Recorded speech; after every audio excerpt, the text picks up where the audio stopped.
Something happened inside Windsor Castle that the palace has never confirmed, never denied, and never explained. Not a statement. Not a photograph. Not a single word to the press. Just silence. The particular kind of silence that only exists when the people who know what happened have decided, with absolute precision, that the public will never be told. But the people who were inside those walls that night are still talking. Quietly, carefully, in the measured language of those who understand exactly what it costs to say too much. And what they are describing is the most decisive and devastating internal restructuring the British monarchy has carried out in living memory. A king on his knees. A queen consort removed in the dark. And the woman who made all of it happen, the one they have always underestimated, the one who never needed cameras to be the most powerful person in any room she entered, Princess Anne. Camilla never saw her coming. She should have. To understand what happened that night, you have to understand what had been building for decades. Because none of what came for Camilla arrived without warning. She had constructed every brick of it herself, decision by careful decision, over 30 years of survival inside an institution that rewards ruthlessness and punishes weakness without mercy. Camilla's method was elegant in its simplicity. When a threat emerged, she found a journalist. A trusted contact, a reliable pipeline, a source who could be counted on to place a story precisely where it would do the most damage. She would identify her target, feed the narrative, and then sit safely back while the machinery did its work. She had done it her entire life. She was extraordinarily good at it. And for years, inside a family where this kind of survival tactic was considered simply the cost of doing business, it worked perfectly. What multiple royal insiders have alleged is that she did not stop when she became queen consort. She kept going. And the target she chose next was the one that finally cost her everything. When Meghan Markle arrived and the tabloid press was hungry for a villain, sources close to palace operations alleged that a senior aide directly connected to Camilla's office became the primary channel feeding damaging stories about Meghan to the press. Calculated stories. Stories designed not simply to criticize but to destroy credibility before it could take root. The most devastating of them came in the days before the 2018 royal wedding. There had been a disagreement between Meghan and Kate over the flower girl dresses for Princess Charlotte. According to sources, the exchange had been harsh, and it was Meghan who left the room in tears. But what reached the press was the precise reverse. It was Camilla, sources allege, who buried the truth and planted the inverted story. Kate had cried. Meghan had caused it. One news cycle. One story. Meghan's public reputation, still forming, still fragile, scorched at the root. Princess Anne had watched Camilla operate this machine for 30 years. She had seen who always survived in this family. She had seen who always burned. She had filed every detail. Every pattern. Every target. Every outcome. And she had said nothing. Yet, because the second offense was the one that shattered whatever remained of Anne's tolerance permanently. This one did not happen in a newspaper. It happened inside the palace walls, in the final months of Queen Elizabeth's life. In those last months, as the Queen was visibly declining, as the entire palace staff was quietly preparing for what everyone understood was coming, Camilla was making calls. Lobbying for expanded ceremonial roles. Positioning herself for what came next. Not privately. Not carefully. Openly enough that multiple members of palace staff witnessed it and later spoke of it in words that have never been forgotten. One insider described it simply. Vultures were circling while the Queen was still warm. Princess Anne was inside those walls. She saw every moment of it. And, who had given more to the crown than the public will ever fully understand, watched Camilla maneuver around a dying woman and stored every detail with the cold precision of someone who had already decided what she would eventually do with it. But even that was not the thing that triggered the final move. That came from William. When he began restructuring the royal household, driven by his father's declining health and the urgent need to prepare the institution for what was coming, his team conducted a detailed audit of how the monarchy's charitable and institutional funds were being allocated. What they found inside the Duchy of Cornwall accounts was the detail that stopped everyone cold. Camilla had allegedly been redirecting significant charitable funding toward causes tied directly to her own patronage network. Not occasionally. Consistently. Quietly constructing what amounted to a private financial empire inside the monarchy's own charitable infrastructure. Using the institution's name and the institution's money to expand a personal sphere of influence that had nothing to do with the crown's purpose and everything to do with her own. William stopped watching and started building a plan. He came to Anne. They gathered everything. And when it was time, Anne walked directly to Camilla, placed the file on the table in front of her, looked her in the eye, and told her plainly that she was no longer welcome. That her time was finished. That there was nothing left to negotiate. Sitting alone in that candlelit room with no crown on his head, He had nowhere left to hide from what he had done. When Catherine walked through the door, a sitting king of the United Kingdom dropped to one knee in front of his daughter-in-law. He pressed into her palm a plain, unadorned ring from Queen Elizabeth's most private possessions. A ring the Queen had worn during her years of private grief after Philip died. Never photographed. Never documented. Never shown to anyone outside the family's innermost circle. The Queen's hidden sorrow made into a physical object.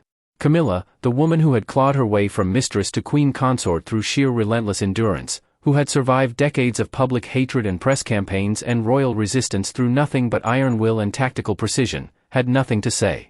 For the first time in her entire royal career, every tool she had ever used to survive was completely useless to her.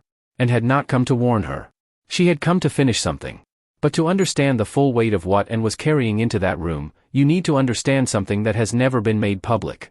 Something sealed inside the Windsor archives that transforms this from a family confrontation into something far larger and far more deliberate.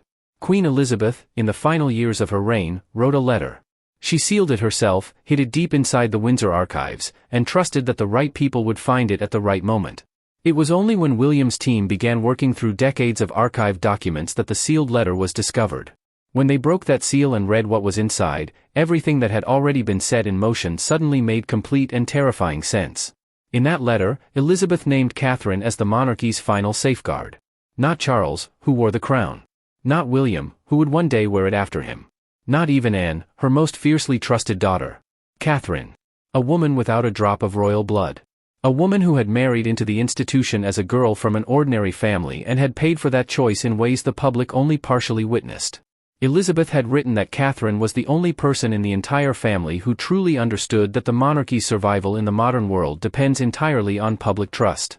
And Catherine, through everything she had been subjected to, the press campaigns designed to diminish her, the years of being sidelined, the institutional silence when she needed protection most, had never once broken that trust. Had never secretly briefed a journalist against anyone. Had never fed a damaging story to protect herself. Had never picked up the weapon that everyone around her had been using their entire lives. In a family where that kind of survival tactic had always been considered simply necessary, Catherine had quietly and consistently refused to reach for it. Elizabeth had been watching that refusal for years. And she had written it down. But the letter contained something darker still. A direct and specific warning about Camilla. Elizabeth had written that Camilla's continued presence at the center of the monarchy would eventually become its single most dangerous liability. That the decades of tabloid history, the depth of public resistance that had never truly dissolved, the quiet accumulation of power and financial influence, all of it was pointing unmistakably toward an institutional crisis so severe the monarchy might not survive it with its credibility intact. She had seen it coming. She had written it in her own hand. And she had chosen and to act on it. Which means that everything Anne did that night was never simply grief made into action. She had been carrying her mother's final instruction for years. Waiting for the moment when William's work had weakened Camilla's position enough that the move could be made cleanly and without the possibility of reversal. And had been waiting. Patient, precise, and completely silent. That patience ended in the dead of night. While Anne delivered the final blow at Clarence House, something else was happening simultaneously inside Windsor Castle. Catherine arrived completely alone, no entourage, no aide walking beside her. And waiting for her in a candlelit chamber deep inside the castle was King Charles. He was wearing no sovereign insignia. No crown, no robes, nothing that identifies him as the King of the United Kingdom. That was a deliberate choice. A king who walked into that room as a man first, because what he was about to do required him to leave every symbol of his authority outside the door. What had broken Charles enough to reach that moment was a private report compiled by palace physicians and senior aides. A document detailing in painful specificity what the years of living in Camilla's shadow had cost Catherine. The nights she had cried herself to sleep while the palace said nothing to protect her. The mornings she covered her eyes behind dark glasses before stepping out to smile for the cameras. The alarming weight loss during the darkest periods, her frame visibly shrinking under pressure the public could see but the institution refused to acknowledge. Charles had read every word. And it had destroyed him. Because he had not simply witnessed what had been done to Catherine over those years. He had enabled it. He had chosen Camilla's comfort over Catherine's dignity, publicly and repeatedly, and had told himself for years that this was simply the cost of the life they were all living. And then Charles said 8 words that brought Catherine to tears. "You are the future I failed to protect." What happened to Camilla after that night was precise and deliberately merciless. Her key card access to palace systems was revoked before she reached her car. Her lady-in-waiting received a formal termination notice the same night. William issued a specific instruction to Palace Communications. Camilla was to be classified as a private individual for a minimum of 48 hours. No royal security briefings. No palace legal representation. No ability to issue a single statement under the royal household name. No institutional identity of any kind. The woman who had spent 30 years fighting to be recognized as a legitimate member of the British royal family was reclassified overnight as an ordinary civilian while still standing inside her own home. She reached for her phone and called her husband. For 2 full days, Charles did not answer. Sources close to palace operations say she spent those 48 hours in complete isolation, no explanation from anyone about what had happened or what came next. Just silence from every direction. And the silence was not accidental. William had reportedly made clear to his father that if he broke and contacted Camilla during that window, if he wavered or tried in any way to soften what had been done, William would release all of their findings directly to the press. Charles was not sitting in grief alone. He was cornered. When Camilla finally left Clarence House, she did not walk out through the main entrance she had used with confidence as queen consort for years. She left through a side entrance. The narrow, unremarkable door used by the staff. The cleaners and the quiet people who are never in any photograph and never meant to be.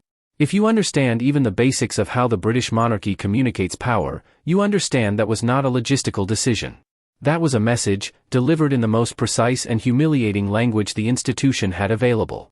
In the palace's corridor of matriarchs, built specifically to honor the women of the monarchy, Camilla's portrait was removed from the wall in the dead of night and replaced with a portrait of Catherine.